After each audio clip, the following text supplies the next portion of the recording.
Hello guys, welcome back to my channel Shrilu's Vlogs. I'm back with one more video. So summer వచ్చేసింది కాబట్టి మనం అందరూ ఇష్టంగా తినేది ఐస్ క్రీమ్స్. సో ఈ ఐస్ క్రీమ్స్ ని మనం ఇంట్లోనే ఎలా చేసుకోవాలో చూద్దాం ఈ వీడియోలో.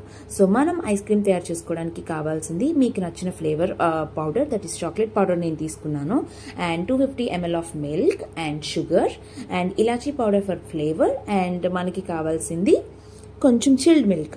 సో ఫస్ట్ మనం స్టవ్ ని ఆన్ చేసుకొని అందులో 250 ml ఆఫ్ మిల్క్ ని యాడ్ చేసుకుని దాన్ని ఒక 10 to 15 minutes వరకు మనం మీడియం ఫ్లేమ్ లో బాయిల్ చేసుకోవాలి.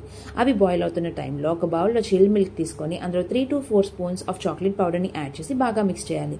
ఇలా చేయడం వల్ల ఏమవుతుంది అంటే ఆ పౌడర్ యాడ్ చేసేటప్పుడు ఉండలు కట్టకుండా ఉంటుంది. ఇప్పుడు ఏదైతే మిల్క్ బాయిల్ అయిందో అందులో 3 to 4 స్పూన్స్ ఆఫ్ షుగర్ ని యాడ్ చేసి అది బాగా మిల్క్ లో కలిసేంత వరకు మనం మిక్స్ చేసుకోవాలి. ఇప్పుడు ఫ్లేవర్ కోసం వెనిలా ఎసెన్స్ కానీ లేదంటే ఇలాచీ పౌడర్ కానీ ఒక ½ టీ స్పూన్ యాడ్ చేసుకోవాలి. ఇప్పుడు ఏదైతే మనం కలిపి పెట్టుకున్న చాక్లెట్ మిక్స్ ఉందో దాన్ని మనం మిల్క్ లో యాడ్ చేస్తూ బాగా మిక్స్ చేయాలి. ఒక్కసారి ఆ మిల్క్ అంతా బాయిల్ అయిన తర్వాత అదొక థిక్ కన్సిస్టెన్సీ వచ్చేంత వరకు ఉంచి అప్పుడు మనం స్విచ్ ఆఫ్ చేసుకొని దాన్ని చల్లారబెట్టుకోవాలి.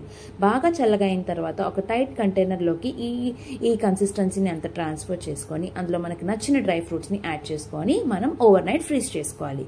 ఇప్పుడు నెక్స్ట్ డే ఫ్రీజ్ చేసిన ఐస్ క్రీమ్ ని తీసి చూస్తే మనకి ఇలా కనిపిస్తుంది అనమాట. సో ఇప్పుడు మనం దీన్ని మనం మిక్సీలో వేసి బ్లెండ్ చేయాలి. ఇలా బ్లెండ్ చేయడం వల్ల ఏమవుతుంది అంటే మనకి ఐస్ క్రీమ్ ఉండే కన్సిస్టెన్సీ అంటే స్మూత్ కన్సిస్టెన్సీ వస్తుంది అనమాట. సో ఇప్పుడు మనం దీన్ని బాగా బ్లెండ్ చేసుకోవాలి. సో మనం దీన్ని బ్లెండ్ చేసుకున్న తర్వాత నేను ఈ వీడియోలో చూపించిన విధంగా ఉండే కన్సిస్టెన్సీలోకి మీకు వస్తుందన్నమాట. సో ఈ కన్సిస్టెన్సీలోకి వచ్చిన తర్వాత మనం ఏదైతే బౌల్లో పెట్టుకున్నామో అదే బౌల్లోకి మళ్ళీ మనం ట్రాన్స్ఫర్ చేసుకొని దాన్ని మళ్ళీ ఒక ఓవర్ నైట్ ఫ్రీజ్ చేయాలి. సో 1 ఓవర్ నైట్ ఫ్రీజ్ చేసిన తర్వాత ఈ కన్సిస్టెన్సీ అనేది ఇలా వస్తుంది. చూసారా, ఒరిజినల్ ఐస్ క్రీమ్ లానే ఉంది కదా.